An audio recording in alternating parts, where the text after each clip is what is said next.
Alright guys, welcome back to a new video. So in this video we are going to see logical control or logical access control we are going to see, right? Now think about it. Software, network, right? Or your database, right? Are they physical substance or a set of logical instructions? Set of logical instructions, correct? So to get into that logic, right, we call it as logical access. If I gain access to this, it's a set of logical instruction. I'm getting access. So they are calling it as logical access. Okay. Can everyone be allowed to access this? No. You should have controls for that.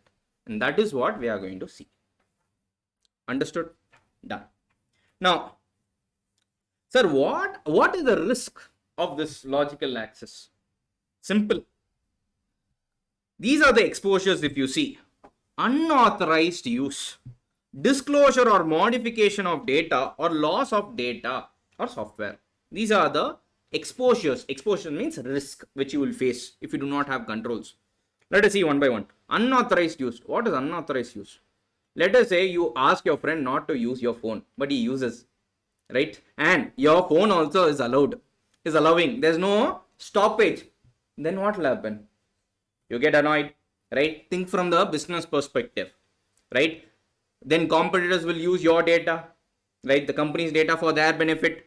Or if it's so easy to access, then someone will come and change the data, hack it, which will have financial impact.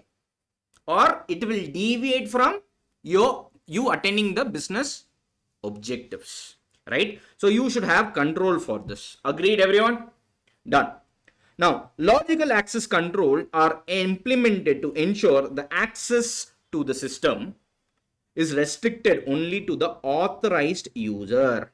What they are saying, these controls are there to allow access to the system only to the authorized user. What is the meaning of authorized mean here?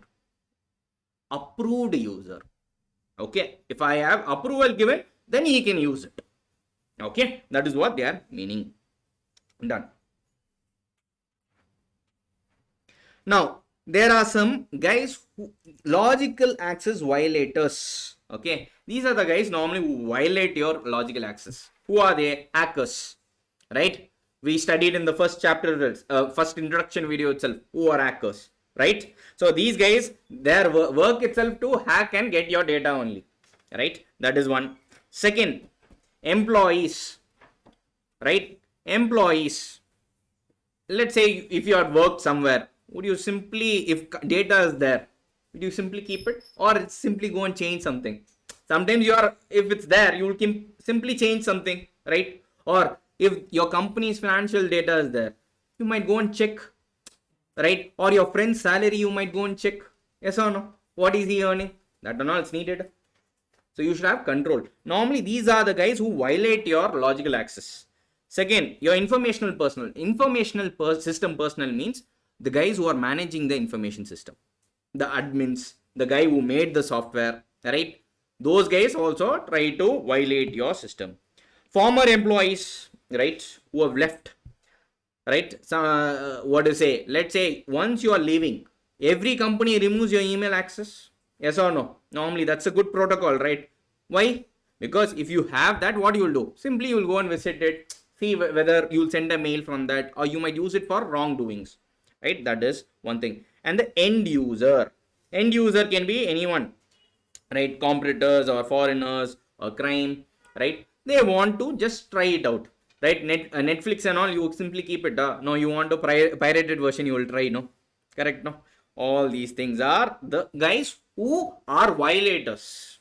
These are the logical access violators. Done. This has been removed anyway, but for understanding, I have just put it. It's not there in your syllabus anymore. This part, this logical access violators. Okay, done. Now, what are the control mechanisms? What are the control mechanisms? Right.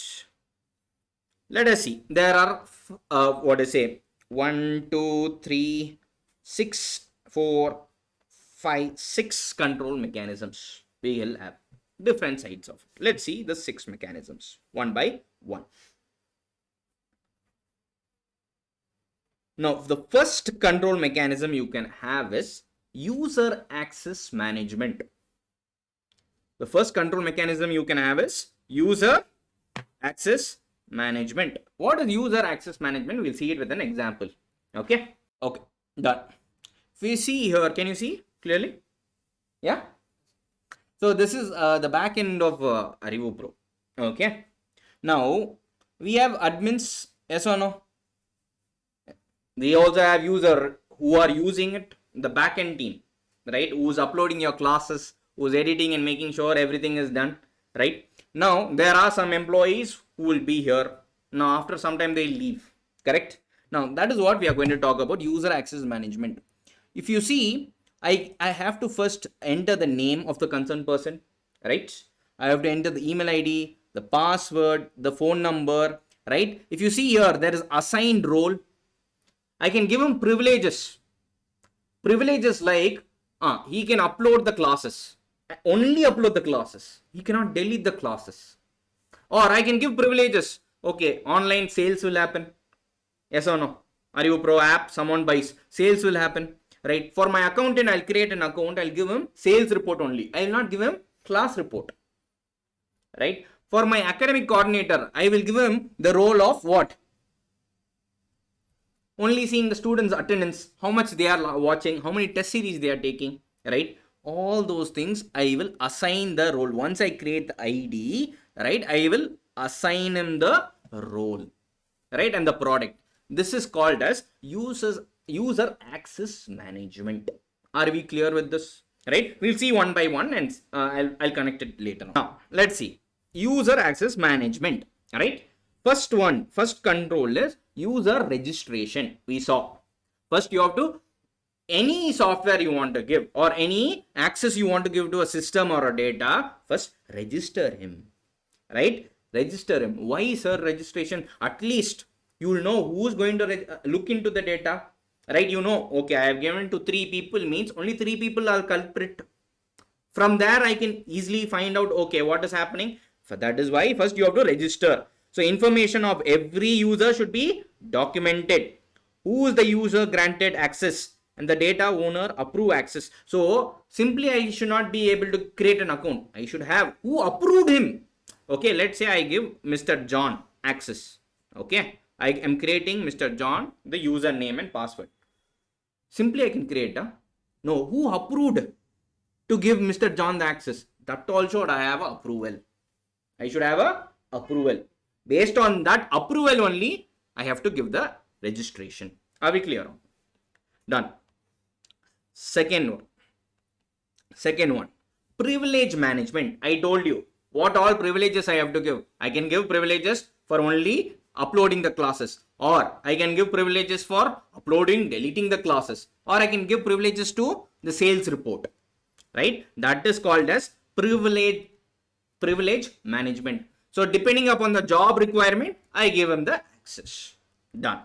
Now, third one, user password management. User password management. Now, you remember there was password required to type in, right? Now, I type in the password, right? Now, first it will go to him as a mail. See, this is your username. This is your password. Email ID also was there, no? First he logs in, it will ask him to change the password. Because otherwise I will know the password of his ID, no? Can I misuse it? Maybe I can, right? To prevent that, there should be a mechanism, right? And I can also ask him to change the password very frequently. I can ask him to change the password every 15 days, 20 days, so that constantly password is getting changed. Because if one day your friend is typing a password, if you see it, that's it, right? You can have access forever. Right? But if he changes every 15 days, then at least the impact can be reduced for next 15 days. Do you agree? That is one more control. Then fourth, review of user access rights. Review of user access rights. What is this review of user access rights? See, there should be a regular review. See, right now I have given, let's say, Mr. John, I have given him access to upload. Okay, upload. Now I have given him access. Now he has left the organization. Okay. First of all, in the user registration itself, it's here. That's why I have not told you. Here I wanted to connect it. Right. Deregistration also is important. Once he leaves, right, the organization, you should go and deactivate the account. That user. Are we clear? But in case you have not deactivated, but when you're reviewing, at least you can review every quarterly or monthly. When you review, you can find out, hey, he's not there, why access is there? Or he might be there in the company still, but he's into different team or he's into different department itself. Right now, he does not require this upload access. Right? Should I give him? No. So at least we can check the anomalies. What is anomalies means? The deviations or the errors. Okay, we call it as anomalies. Right? We can check the anomalies, the user's current profile, and change the required permissions. This is called as user access management. User access management. Now, user access management, the short term is user management square. Okay.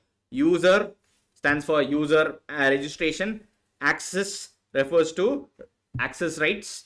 Management square, that is privilege management and user password management. Okay. If you want to use it, again, short forms, you can use it. Right? Done. Now, I have user access management controls. Okay. But there should be a support from the user also. Don't you agree? I am bringing my employee, right? Now, he keeps the system in front of all the students and goes. He is just leaving it. Anyone can come and hack the system or use the system at least. See what is going on. Yes or no? So, he at least needs to be aware, as some responsibility, not to leave the system unattended. Let's say important bank documents are there. Right? You just keep the system open and you go to a restroom or you go for a break and come. Anyone can see it, no? As a user, you should have some protocols.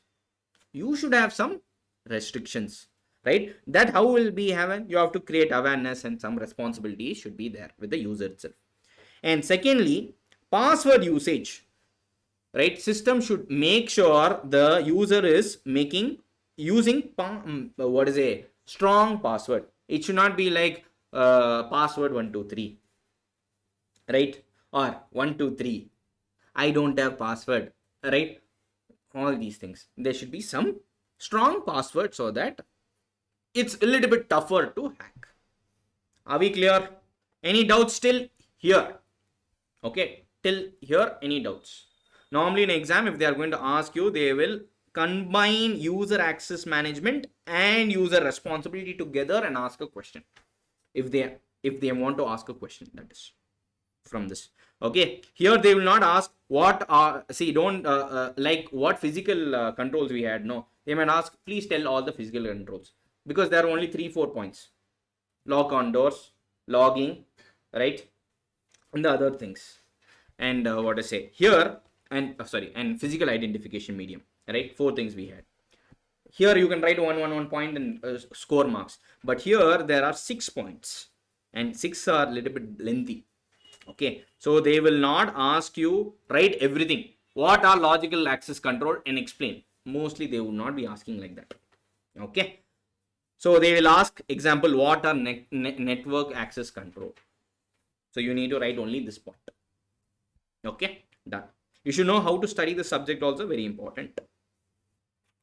Next one is network access control. Now, when you're connected to internet, you're prone to hacking and other things. Yes or no? Right, from day one, you can visualize how it can be hacked. Right, 101 ways are there to get hacked. So you should have policies. Yes or no? To control this, let us see that what are the control mechanisms you can have. The first one is policy on use of network services. Policies on use of network services. What does this mean? every company should have a policy, right? A written document. What all is allowed, what is all not, you should not do in using your internet. Can we have that policy? Yes or no? That is the first step you can have. Okay, so enterprise policy applicable to the internet service requirement aligned with the business need. Business need using the internet service is the first step. Now for bank, Facebook is necessary to visit Facebook, right? Or Instagram is necessary. YouTube is necessary for a bank? No, right? But for Arivu Pro, is it necessary?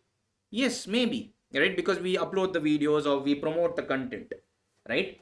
So depending upon the business requirement, you give access, right? But here also, torrents are not required, right? Netflix is not required for Arivu Pro. We have a policy that you should not visit these websites. Okay, this is the policy you have. First one is policy. Second one, sir, if I give policies, you will listen. Still, you will do not only, no. So I enforce the path. You can enforce the path. Now we'll give an example for it so that you. Now this is A, this is B. Now I told you what is internet. Can you recall from the first day what I told? So A wants to connect to B computer, right? A wants to connect to B website, right? Now A can go to C also. A can go to D also. But I see that A has to only go to B computer because that is the only work he has. I can enforce the path by keeping, right? What to say, blockage, yes or no, on a physical road, right? And keep policeman here and all, right? So that he does not deviate from the path, yes or no? Physically I am doing this means virtually also there is a way to go about it. That's what I am trying to say. How it is done, it's technical side of it. But the concept of enforcing path is this. You are enforcing the user to go to a particular, visit certain channels only or websites only. That's called as enforcing the path. Based on risk assessment, it is necessary to specify the exact path or route connecting to the network. Right? Route connecting to the network. Or he can also say you have to, let's say there are two routes, okay, to go to A and B. Okay, little bit here, little bit robbery and all will happen this route. There is one route, no, always don't go in night, they'll say, go in another route. So it can be enforced. There can be a blockage from the company. Don't go in that route, only go in this route. Okay, that are the enforced path. Clear? Any questions? No questions. Done. So example, internet access by employees will be routed only through firewall or proxy. We'll see what is firewall very shortly. They are saying only through this route you can go. Right now, understand this. Firewall will come to that, then we'll go on. Done. Third one. What is third one? Segregation of network. Segregation of network. Let us see what segregation of network. Now, let us take, this is your PM, Prime Minister house. Okay. He wants to go to another office. Now, think about it. PM is moving around the main road. Okay. Main road, public road. Is it dangerous or less dangerous? Dangerous, no? There is some risk. Yes, of course, you can have policeman and other things and all. But still risky. Yes or no? So, can I construct a separate road for him so that he can go? Only he can go. More secure now. Yes or no? So, this is an example of segregation of network.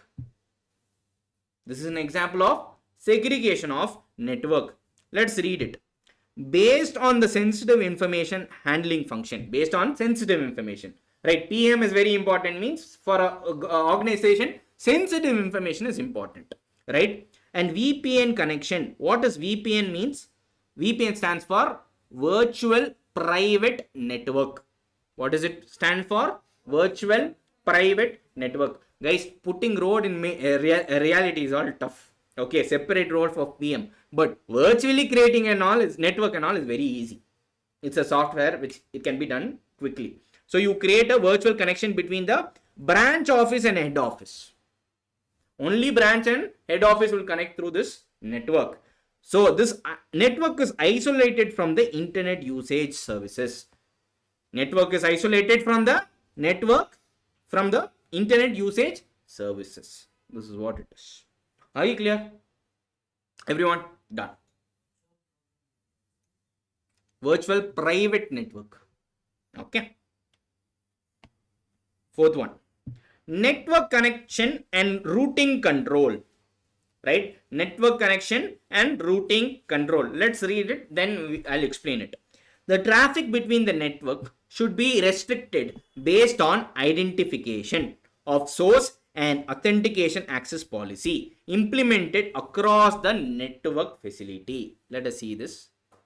Now, A wants to go to C. A wants to go to C.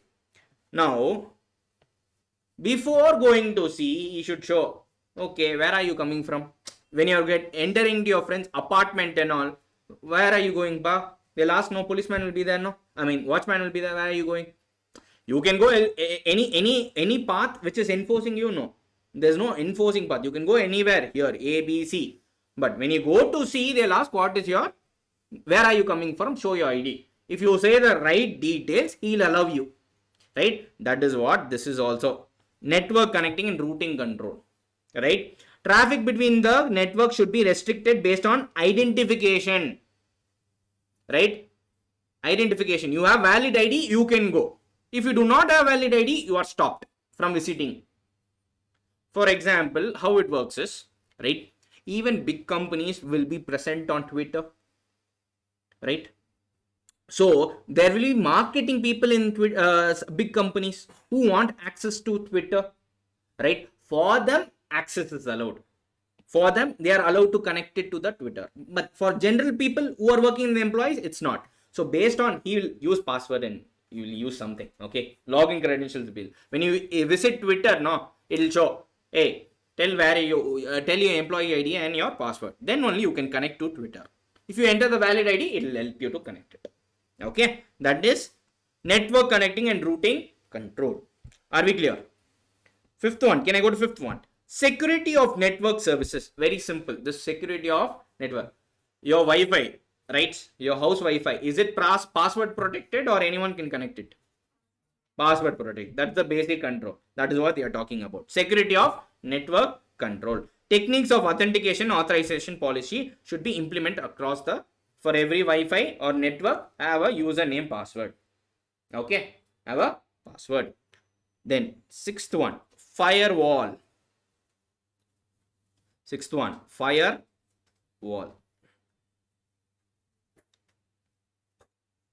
I'm just drawing something. So wait 1 second.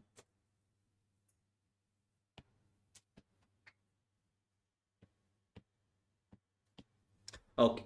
Now, let's say this is the apartment. Okay. You live in a apartment. This is connect. Your apartment is on the main road only, you know. Some roads are public roads. So this is an internet, correct? These are internet. Main roads are nothing but internet. So before coming to your apartment, going into your apartment or house, there will be one watchman with a booth, right? It'll be one booth will be there. Will he let you go simply? First he'll come and check your face. Okay, you are the owner. Owner means salute, correct? Owner is not there, mean who are you from? Where are you from?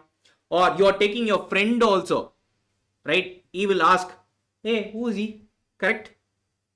So you have to say it's a friend. You have to write everything. Then only he'll allow you. Similarly, this firewall, no, is, imagine it's like a firewall which not let anything and everything go inside or enter your network or your computer. It will filter. It's a wall which blocks what to say unwanted things. Okay, it's a wall which blocks unwanted things. It will not allow viruses or other things to enter. Because you are coming from internet and you are going to, you are using your from computer, you are going to the internet, connecting to the internet. After from visiting websites, you are coming back to the computer. Can other viruses also come with you? Yes or no? So this firewall will prevent the viruses or strangers to come follow you and come inside the building. Are we clear? That is the work of a firewall. Let us read. A firewall system enforces access control between two networks. A firewall must be immune to penetrate from both outside and inside the organization. In addition to insulating means protecting the organization network and from in extranet, firewall can be used to insulate portion of organization intranet from the internal access also. Very simple terms, I'll tell you. Okay, that is simple terms. Now, in your apartment, there is houses, correct? There are a lot of houses in an apartment. Only our house or many houses are there. Now, let's take an example of coronavirus. Okay, during the days of COVID, peak COVID, one house got affected means what you did in an apartment. You did one sealing, no? Full sealing, no? Correct or not? Why you did the sealing? So that the virus does not spread to the other houses. Similarly, you can have built firewall. The ceiling is nothing but the firewall, right? You can build a virtual firewall around all the computers. Internally also. Not only external. Not only it protects you from external, it can protect you from internal also. Internal computers also. Right? So that the virus does not. If your system is infected, let it stay with your system. It does not move on to the other places. That is the use case of firewall. There is better definition of firewall, but in your book it's given like this definition. So we should follow this definition only. Okay. Are we clear? Done. Seventh one, encryption, network encryption. Okay, network encryption. Let us see what is this. I told you I'll give you some time. Don't interrupt. Yeah. Network encryption. Now, what is network encryption? Now, WhatsApp, all of you, right? Once you said hi, right? Before 3 years, I guess. Yeah, before 3 years. If you said hi, it was not encrypted. Anyone can, what to say, come inside, attack and change the message to bye. Okay. Envelope example. Remember message you are sending. Remember everyone. Can you recollect the envelope example? First video. Now you understand why I said the base. Right? See the first video if you don't understand it, guys. Done. Now you are sending hi. You're saying hi. Okay. You can change it to bye. But what encryption does is, this is called as clear text. This is called as clear text. Hi, can you understand? Everyone understand? This is called clear text. Any message which you are typing is clear. Okay. But there is a technology or software which encrypts it. The process of encryption is changing of clear a sentence or a message or a data into encrypted format or cipher text, we call it as.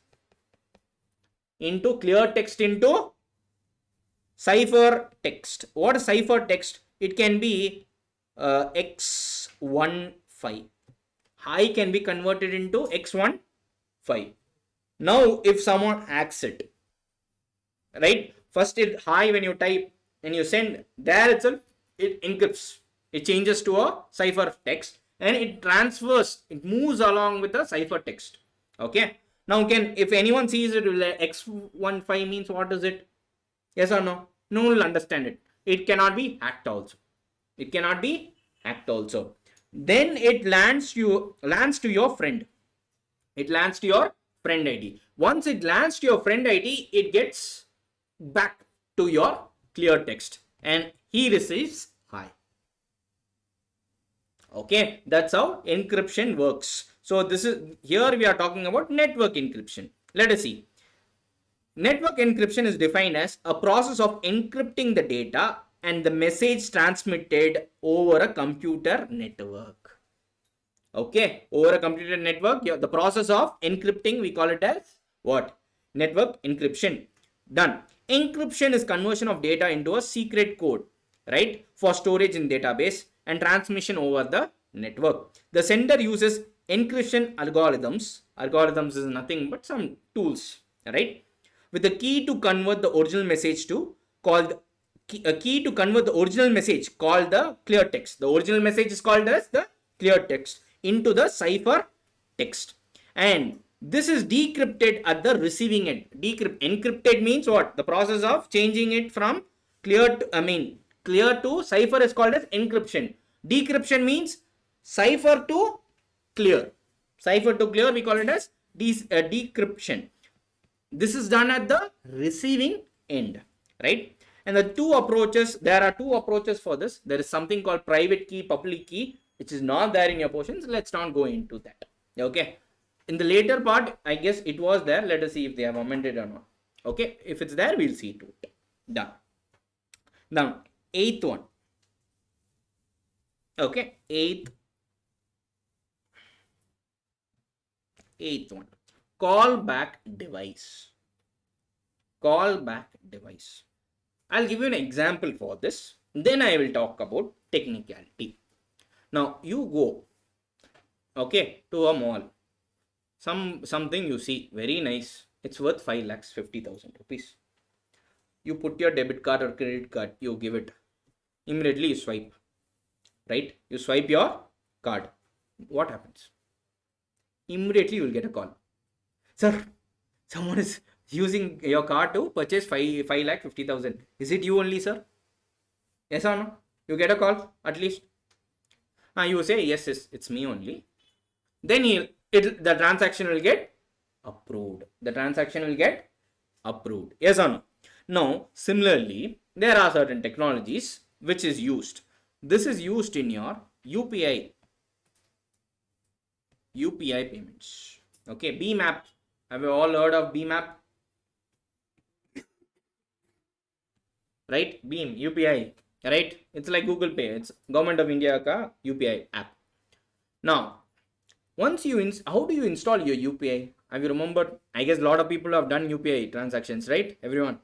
When you install, right, what does it ask first?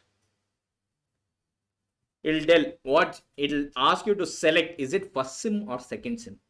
Correct? Does it ask you a phone number? It'll ask you first SIM or second SIM, right? Whatever phone number is there, that is what is taken, correct?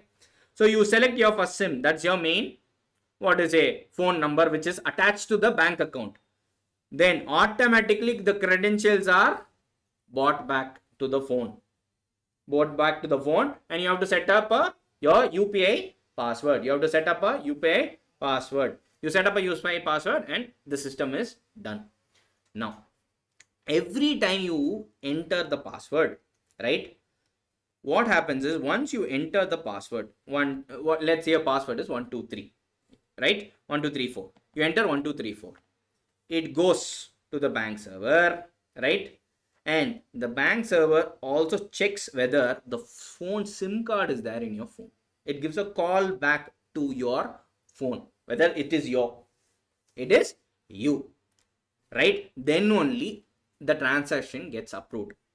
Just put it on aeroplane mode. Beam is the best example. There is the highest security, right? You just put it on aeroplane mode and turn it off and turn it on and try to make the UPI transaction. It will not happen. It will fail. Reason being is, these are very important. Someone takes your phone, imagine, steals your phone. He can make UPI transactions, sir. It's there, no? Is there any mechanism you can log out? No, there's no mechanism. They are given automatically. Facebook gives a logout option from this thing, but there's no here logout option here, right? So, but if you deactivate the SIM, automatically you cannot make the transactions, because when the system is trying to call back, there is no, it is saying that there is no SIM card or there is no, concerned person there. Now, I'll give you it further. Why is this is used? Now, imagine I am the genuine user. Okay, I make the transaction. I enter the password. Once I enter the password, right, it goes and it calls back and the transaction is done. Correct? Now, I am not genuine. I am using your phone number to make the password. I'm using your phone number to make the password. I do not have the SIM, right? I make it as a dummy as if I'm using your phone number. Okay. Now, what happens? I authenticate the call, correct? I authenticate the call. Now, from the bank, the callback goes to where? The callback goes to your phone, not my phone, right? I am sending, there'll be some data which I'll be sending. Let's say the data is 123, but your phone data is 321, right? When calling back, it's saying, hey, it is 321 only I have to call. Now, what is 123? Yes or no? So the callback makes sure this is through callback. Are you ensuring this is not authentic? Are you making sure this is not authentic? Thereby, no one can use it, or someone cannot be in the middle and hack you. Only genuine devices, genuine authenticated persons, these systems will work. Are we clear? This is the use case of callback. Let us read through. A callback device requires the user to enter the password. The system breaks the connection. If the caller is authorized, the callback device calls back the call number to establish a new connection. This limits the access only to the authorized terminal. Terminal means the device, okay, or the telephone number, and prevents the intruder from masticating, means impersonating, okay, impersonating that I am the original guy as a legitimate user. This also avoids call forwarding and the man in the middle attack. So let's say man in the middle attack is nothing but, let's say you are the genuine guy. This is the banker. No one can act in middle, right? Hey, approve the transaction, because he does not have the original terminal. These guys has the, so he only can contact from this device only. From this device only, anything can be made. No one can impersonate as if this phone is here and do the transaction. Are we clear? That is callback devices. So 8 network controls you should know. Done. Now ask your questions. Any questions? If you have anything. Understood or any questions are there, please ask. Okay. Okay.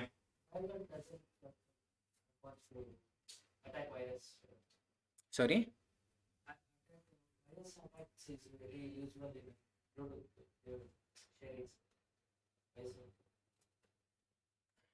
Bluetooth you are sharing. Okay. Okay.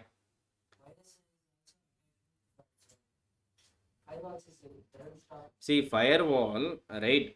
When you use through firewall will be in some apartments, there'll be no booth, no? Correct. The firewall, you are not there. Is no firewall, means why would the phone will be protected through firewall? If you are not using firewall, it will not happen. Please understand, these are controls. Because you have firewall, no, doesn't mean that virus will not come. Are you understanding? Right? Because you have all these controls, this will give reasonable assurance from the day one. I am telling you, right? All these controls will give you reasonable control assurance. It will not be fully protecting you. Okay, don't think that you have all these controls implemented, nothing can be hacked. Everything. If you want to call some Russians, call Russians. They hack everything. They're good at hacking, by the way, right? Any other doubt? Offline.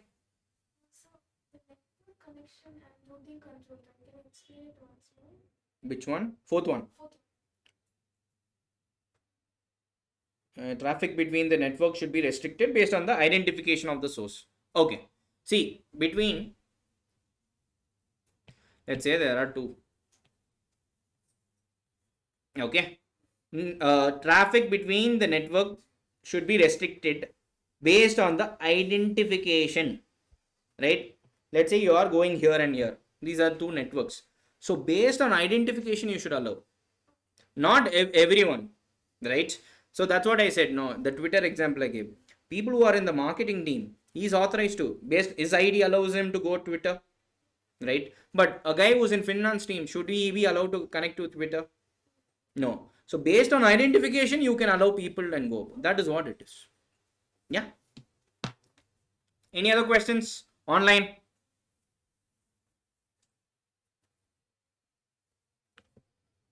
Callback first line. Yeah, the callback requires the user to enter the password. Enter the password, UPI password you enter, no. See, I'm just giving an example called UPI. There are a lot other callback devices. Don't hold my collar and say this and all. It's just an example for you to understand that. Okay.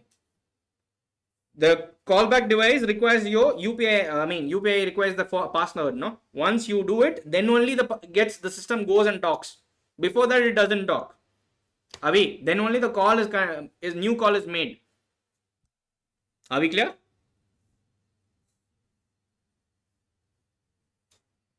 Sure. Any other questions? No questions?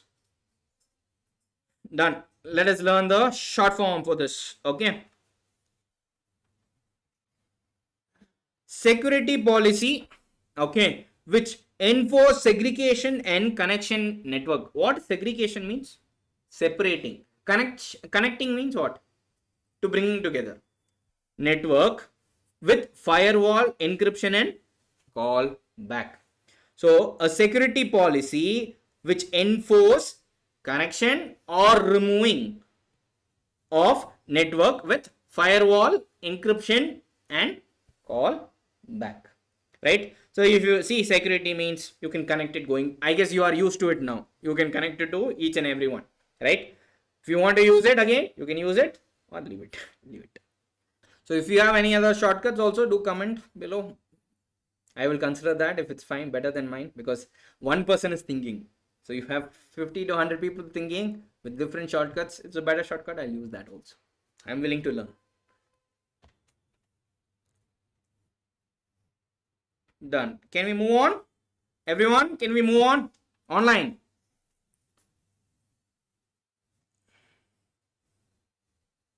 Done. Fourth one. Operating system access control. Operating system access control. Let's see this. What is this? So your OS will have some controls. Yes or no? Does it prevent you to simply log in and access everything? No. Your OS also will have control. That is what we are going to talk about. Okay. Automated terminal identification. Terminal identification. Okay. Listen here. You can configure certain systems to work in certain locations only. You can configure certain systems to work only in certain locations only. How it will be is, there will be one office wire which will be connected to the database. Okay. From where the data will come. Okay. Instructions will come. This wire will be connected. This wire will be connected to a laptop. Okay. This wire will be connected to the laptop. Now, if it is not connected to this laptop, right, this computer will not turn on or will not work. There can be some settings. Okay. There can be some settings. Or it can be also, it should be connected to a Wi-Fi of that office. Then only the system will turn on. These are a little bit fancy technologies. Okay. Now, these are very used in very sensitive areas. Very important documents. Reason being is, if someone steals this laptop and go, also, they can't access the data. They can't access the data. Let's say database itself, they take it and go. Right? They come. Database is nothing but a server, a computer also. Right? So they take it and go, it will not work. It has to be in one certain location, then only it will work. That is called as automated terminal identification. How it is done is, the computer will identify from where the instruction is coming, from which terminal the instruction is coming. Based on it, it will turn on. Let's read it. This will ensure a specific session. Session means you're using the laptop. That is one session. Tomorrow you come and use it. That's the next session. Right? Could be only initiated from certain location or computer terminals. It can only work in certain locations or computer terminals. Both are meaning the same, right? In technicality, they are different, but for your understanding, just know location. Okay, done. Terminal login procedure. Terminal login procedures. Let's read it. Login procedure is the first line of defense against unauthorized access, as it does not provide unnecessary helpful information which can be misused by the intruder. When you turn on your laptop, what comes? Please log in. Correct? You have to enter your PIN or password. Right? Does it give any information? Nothing it gives. That is called as terminal login. Fancy word. Are we clear? Done. Access token. Access token. I guess you know what is token, right? Right, in your metro bus, if you're going, right, they'll give you one token, no, one round chip. We call it as token. What you put that, what happens? You are allowed to go inside, right? Now, in that token, what all information would they have stored? You're going from, what is it, Koramangala to, what is it, which place? JP Nagar, let's say. That you would have bought a ticket for Koramangala to JP Nagar only, no? All that thing will be stored there. So only when you go to JP Nagar and put, it will allow you to go. If you go a little bit far away, Sarjapur and put, it will not work, right? It will not work. So now, what is this token access? Just keep that information. What is token access? You have understood. Now let's go to the computer language and think about it.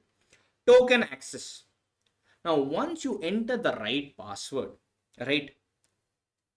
You know that you in the same computer, it can be your mom's computer, right? Same profile, mom's profile, your profile, or your dad's profile. Same computer can have multiple profiles. You are aware of that, everyone? Yes or no? Now you enter your username and password, right? Then what happens? System generates a token for you, which will have key information about the user ID, password, group, privileges granted. What is privileges granted? What all apps you are allowed to use, right? What all you can do. That is access token. Okay, let us read. If the logon attempt is successful, once the logon attempt is successful, operating system creates a access token, contains key information of your user ID and password and which group you belong and what privileges you have. Based on this, access is given, right? Access is given. Now, access control list. Access control list. What is this? Now, the system, right, will have, based on your token, will have what all access to give. What all access to give. That is access control list. Let's read it. This list contains the information, defines the access privileges for all the valid users of the resources. Are you understanding? It contains all the information of your privileges. It's a list which has, based on your token which you give, from behind the system will have, this is the access, this is the access you need to give. I'll give you that. Okay, I'll give you that. So when the user attempts to access a resource, system compresses compares his or user ID with the privileges contained in the access token. So you will give the token. Sir, can I play this game? To the OS. When you open, double click, no, you are asking the OS to open it, right? You open it. You are giving your access token. This is my user ID, password. Please allow me to play the game. The control list will check, okay, are you permitted to play this game or not? Then it will allow you if it's there in your access token. With contain the access list. If there is match, the user is granted access. User is granted access. Clear? Done. Next point. Discretionary access control. Discretionary access control. Let us see what is this. Now, sometimes, right, you want some important file to work with. It's a one-off event. Correct? Let's say not every day you want a file. Let's say in office, suddenly you need that access to that particular file, important file. Only that moment you require. So there will be your boss, right? There can be a boss. He can give you discretionary access control. That is, the system administrator can give okay. At his discretion, he can give access to you for that moment, for a particular session. For a particular session. Let's read. A system administrator usually determines who is granted access to a specific resource and match the access control list. Okay, the definition which they are given here is not so proper to this, right? But discretionary access control means the discretion of the admin, right? Or your boss. He can give you additional privileges if he requires, right? For me, sometimes, let us say, let me give the John example itself. What privileges I gave him? I gave him the privileges to upload the video only, correct? But suddenly, some video, he uploaded the wrong video. It needs to be deleted, right? I am a little bit busy in my class, right? I can give him from the back end the discretion access for a period of time. Okay, he'll have delete access as well as adding access, uploading access right now. After that session, everything will go done. User identification and authentication.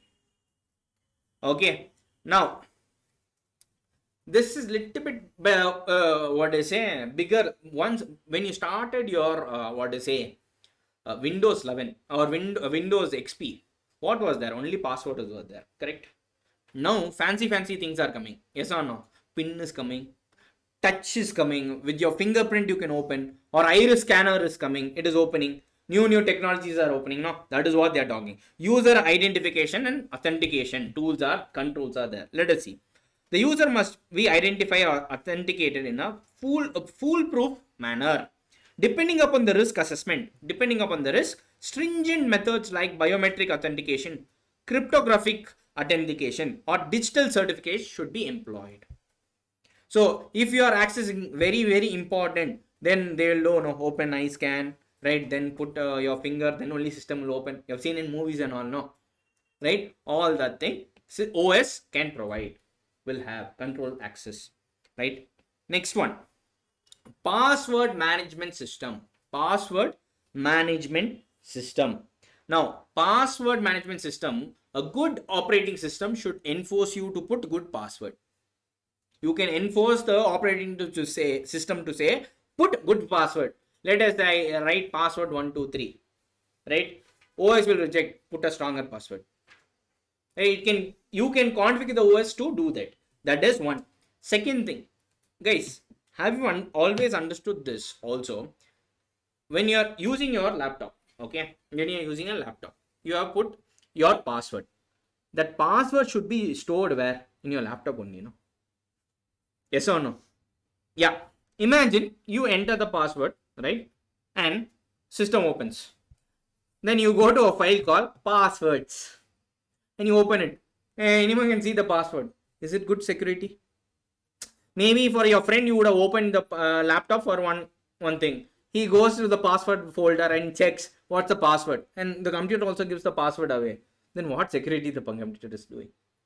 Right? So the OS should change the password into one way of hashing algorithms. Hashing means these are again encrypting only.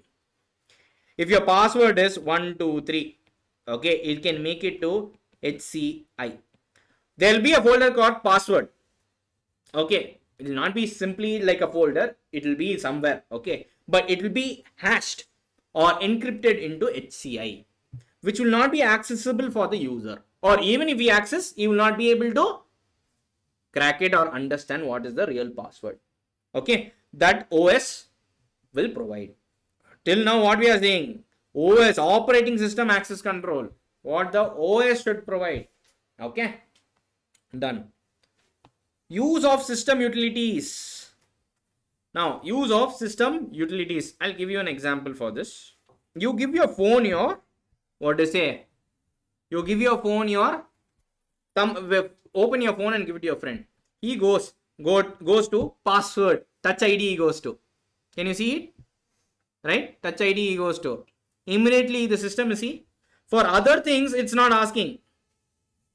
See, for other things, it's not asking. But the moment I go to touch ID, I want to put my fingerprint, the system utilities are popping up saying, hey, enter the password. Enter the password. Because you gain access, it should not be again, you can do whatever you want. For certain things, system utility should be there to prevent. Let us read it. System utilities are programs that help to manage critical functions of the operating system. That is addition or deletion of user. Fingerprint is for a phone. Fingerprint is like addition of this thing. User itself. Yes or no? Obviously, this utility should not be accessible to the general user. Yes, it should not be accessible for all. Use and access of these utilities should be strictly controlled and logged. Are we clear? Done. This alarm to safeguard the user. Right? Now, what is this stress alarm? It's nothing but there's the button which you press, right? Or I have heard about it, I'm not sure. In ATMs, no, if you reverse your pin and write and all, you'll go and call a police and all, they said. I'm not sure. They're asking a pinpoint. No, your pin is, let's say, 1, 2, 3, 4. Okay. I've not heard about it, but you write 4, 3, 2, 1 pin. No. It'll immediately send a message to the cops that something is wrong here. Okay. But I know some people will, sir, what is my password is 222, what will happen now? Okay. I'm not sure whether this is true or not, but are you getting the point? There should be a tool where to give an alarm. Let's see. If a user is forced to execute some instruction under threat, the system should provide a means to alert the authorities. System should, by casually you are going, if you press spacebar and A, they should configure such a way. Spacebar and A. That means in banks they might have all these natak. Right? Someone has come in spacebar A. That means normally you don't press spacebar A, or I'm just telling you, shift spacebar A. Okay. Sir, when I'm typing a sentence, spacebar A, I type no, sir. Right? Shift to spacebar as well as A. If you press, then police will be called or authorities will be informed. Hey, something is going wrong. Okay. There should be a tool. Done. Terminal timeout. Terminal timeout. What is this terminal timeout? Now, your phone is, laptop is left for 5 to 10 minutes without usage. What will happen? It will log out, correct? That is what they are talking about. Terminal timeout. Terminal. Everywhere terminal. Terminal is nothing but the system itself. Okay, done. Log out the user if the terminal is inactive for the definite period. This will prevent the misuse of an absent of a legitimate user. I log in, I forgot to log out, I go, after 5 minutes, it automatically logs out also. Okay, so that if I am not there also, no one can access it. Done. Limitation of connection time. Limitation of connection time.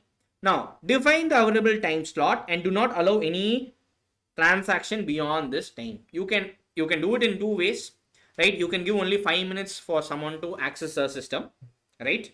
Because more than 5 minutes, if you automatically sometimes IRTC and all, we're booking 5 minutes only, it will allow you. Afterwards, they'll log out, so that no one can hack the system.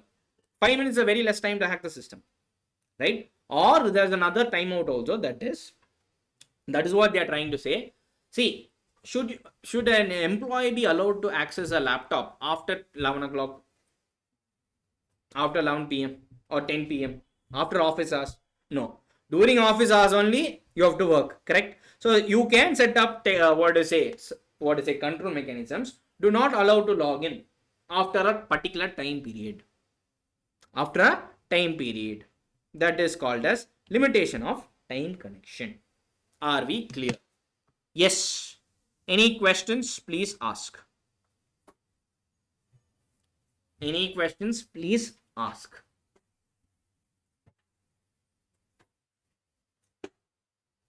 Sir, how to study this and all, sir? Headings and certain things you have to remember and write it. Okay. So I'll give you an example. Limitation of time, connection time. Okay. You have to write as the heading is heading. Okay. What will you write? You shall tell me. What can you write? In your own words, you tell me. What can you write for this? You tell me how are you going to write in your exam? Don't think you will replicate the same thing. Tell it in your own words. You have understood the concept, everyone. No, tell it in your own words. If I were okay, I'll give you an example how I will write, so that I'll give you another one for you to think about it. Limitation of connection timeout. Okay, now, there should be control mechanisms where transaction should not be allowed beyond a particular time period or time slot. That's all I will write. I will not define the time slot and all. I will not write. If I were the student, I was the student, I will not be writing like this. This is your book language. I can't copy the book, right? So, but I have to give what is there in the book, right? So that is why I have given in the book. So if I were you, I will write control mechanism should be implemented. Control should be there where transaction should not be allowed beyond a time period. Simple, very simple. So what is the important keyword? Limitation of that heading, you have to write it. What is the important theme? Transaction beyond a time period. That is where you have to remember, right? That you have to remember. If you remember that point, you can score that marks. Now, I'll give it to you.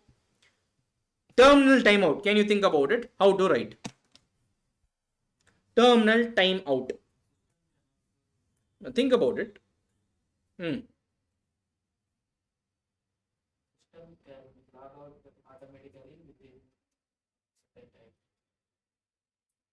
Okay.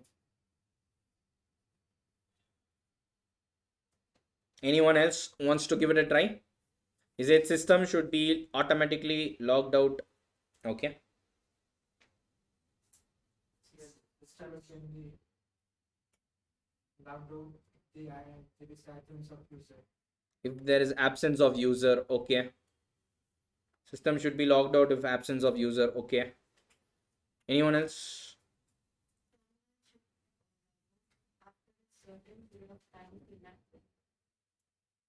Terminal should be logged out after a certain period of inactive, okay. Yes, anyone wants to give it a try? Online. Control mechanisms is set up in such a way that the system logs off when the time lapses. Okay, the control mechanism is that if terminal is inactive for more than a specified period, the user is automatically logged out. Very good. That is a good way of presenting it, right? So there should be controls where the terminal or the computer is inactive for a specified time period. The user should be automatically logged out. That is a better way of putting it. The keywords which I will be looking for is inactive for a period of time and automatic logout. These four things are the words which I will be looking for. In your chart book, these four things will be there. Right? Here I cannot cut down things. Right? In your chart books, when we enter, when you see the chart books, you will know. Right? Timeout means time. Active, inactive for period of time, and automatically log out. There I can afford to cut down things because that's not for you to understand the concept. That book is there for to revise, right? So you also have to participate, right, in going about how to write the answers, right? I can't give a spoon-fed approach. Write this, write this. Are we clear, everyone? Good. Any other question, guys, in this? Any other question in this? No other questions? Then can we see the and here there is 11 numbers, okay? By the way, 11 controls are there. I told you 8 to 9 and 8 to 10 is good enough for your exam, right? Let us see. What is this? What is the short form? Okay, this is a little bit far-fetched. Imagine you are going through a railway station, no, that is also called as terminal only, no? Yeah, metro terminal. Automated terminal login. To enter the terminal, automated. These are automated terminal logins. You require access token, right? As per the control list of TTR, right? As per the TTR what he has, you should give him a token, your ticket. then only control list. If it is not there, then what will happen? It will become TTR's discretionary. Okay. So TTR will check the user ID and password, right? Or pulls the system utility. Pulls the lever is there, no? Pulls the system utility to alarm to safeguard. Right? He'll ask for, hey, he's not given my TTR will come and ask, no, give me your ID. Right? So if you are not, you are a thief, then he'll pull the thing and he'll call alarm the safeguard. So the next terminal when it comes, your time is out. You will be sent out of the train. Right? This is one story which I made for you to remember this. Okay? Little bit very far-fetched. I understand. But what to do? That's what I thought. But with story, it made sense. That's why I put it. For me, it makes sense. But I don't know for you. Again, if you want to take it, take it. Leave it means leave it.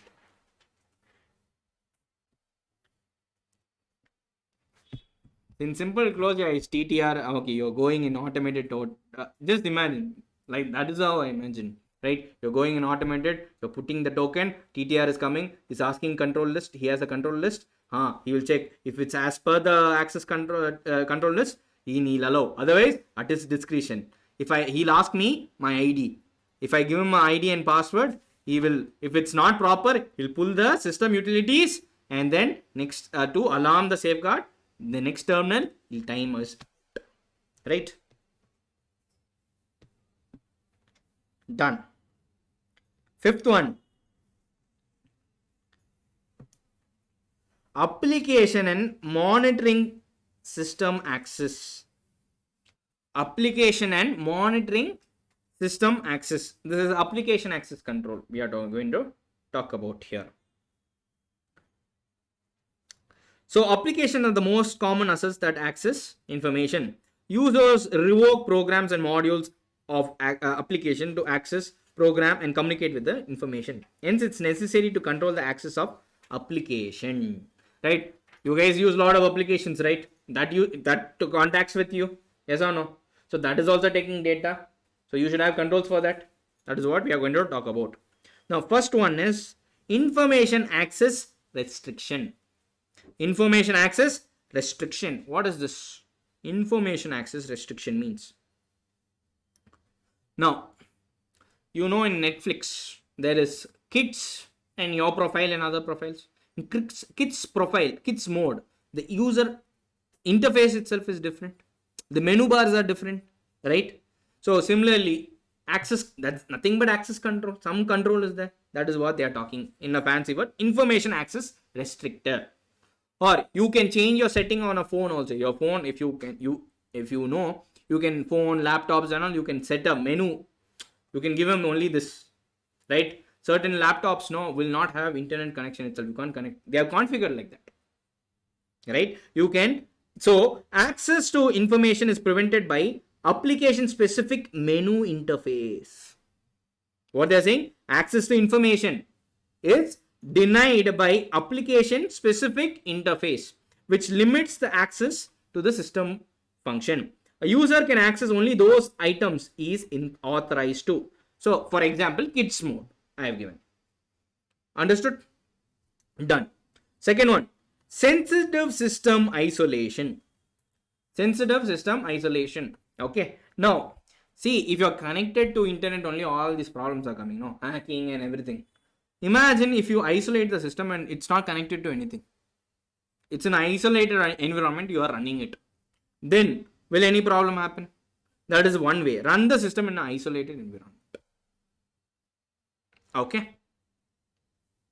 Or, okay, it's not there. I just give you another example for you, corporate example, right? It is not there in your Windows Home. Okay, Windows 11, it's there. Windows 11 Pro is there. Okay, you know the versions are there.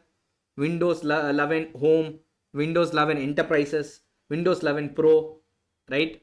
There are different softwares, okay? So businesses will use Pro or Enterprise, okay? They come with security features. So there, what happens is, let's say you're downloading an application, okay? you're not sure whether it's a proper application or not, what you can do is you can run that in a separate windows itself. It will open in a new system, right? So it's like a, in your Windows system you're opening another Windows system itself. So you can open and run the file in this opened sub Windows system, right? If something happens, it will only corrupt that Windows system which you have opened, and when you close it, that's it.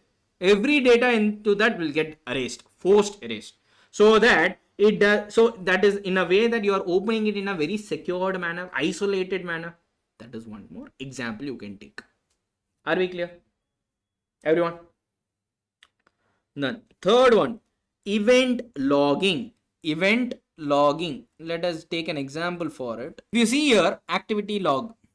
Yes, Mr. John, what he has done, added a paid user. Okay, see, he has given access to indirect tax called Ramya on which Feb 24th, and the time he gave is 5:50 in the IP address of computer IP address of 36 some so and so forth, right? So here I can get to know who all changed the system, what all happened here. Are you understanding? Here these are all event logs, very important in your corporate also, right? If some journal entry is passed, who passed it, when they passed it, what time they passed it, how they passed it, everything you can log it. Okay, and please remember the time also. This I will connect you in the future. Just know there is date and time also considered here. Okay, just remember this. So let us see. Event logging, all incoming outgoing requests along with the atom access should be recorded in the transaction log, right? Now you are logging into a system, right? You entered the wrong password. Okay, then you enter the right password, it logged in. So it should have an event log stating that, hey, first he tried with the wrong, it did not allow him, wrong password. It should log that. Then he tried with the right password, it allowed him, right? Or attempt also should be logged. Everything should be logged. What all activities happen should be recorded. Done. Fourth one, monitor the system use. Monitor the system use. Constant monitoring of some critical system is essential. Now imagine he's keep on logging, someone is keep on logging, it's showing error, right? So if there is a monitoring system, there will be no beep. If there is a monitoring system, you can get someone is simply trying to log in. See, 1-2 mistakes, okay. Someone is trying 500 times. That means you know someone is trying to hack your system. Yes or no? So if you constant monitoring of critical system is essential, define the type of access and the alerts to be monitored. So you can know, okay, someone is trying monitor. Basically they're saying monitor important aspects. Okay, monitor important things like access, operation, events which are happening in the computer. Done. Fifth one, right? Clock synchronization. Clock synchronization. I told you to remember the time. Now it came what? 24th May 5:40 or 5:20, correct? Now his clock and my clock should be the same. Then only I will know, okay, he passed at 5 o'clock. He passed this entry at 5 o'clock. Imagine if his clock is little bit not as my clock. Imagine in his computer it is 1st of January. It can be possible, no? You can change the date and other things and all, no? Right? So what happens? Do you think I will go back and check the 1st of January? No, I will be checking today's clock logs only, no? Right? So clock synchronization should be there. My clock as well as his clock. Whoever's all the clocks in the system should be the same. All the clocks in the system should be synchronized. Okay. Now let's help in correlating the event logs. Correlating the event. Correlating means what? Finding the relationship between and generating a report on it. Hence, the need for synchronizing the clock time across the network must be standard time is mandatory. There should be a standard time. It cannot be, time difference should not be there. Then you will not understand, okay, when will the transaction happen? When did the transaction happen. For example, also what happens is if the time is not synchronized, right? Let's say I get at 9 o'clock 5,000 rupees. I refund at 10 o'clock 5,000 rupees. Okay, all good. Okay, money came, I refunded at. Now this clock synchronization was two systems I use. Okay, for refund I use a different system. For a getting money I use a different system. Now suppose the clock is not same in both the systems. Now refund happens at 10 o'clock. The clock in money receiving is showing at 11 o'clock. Money is coming at 11 o'clock. Before that itself, so I'm sending refunding the money, causing confusion. Yes or no? Everyone agreed, right? So that is what clock synchronization. So have a control where clocks are synchronized throughout the systems, right? Any questions here? Any questions here? Someone asked in the isolated events. So someone asked a question online. That is, sir, I am opening a Windows inside the Windows. No, sir. This is also Windows. Windows gets corrupted. No, sir. Yeah, it gets corrupted, but they are configured in such a way that all these files will be deleted.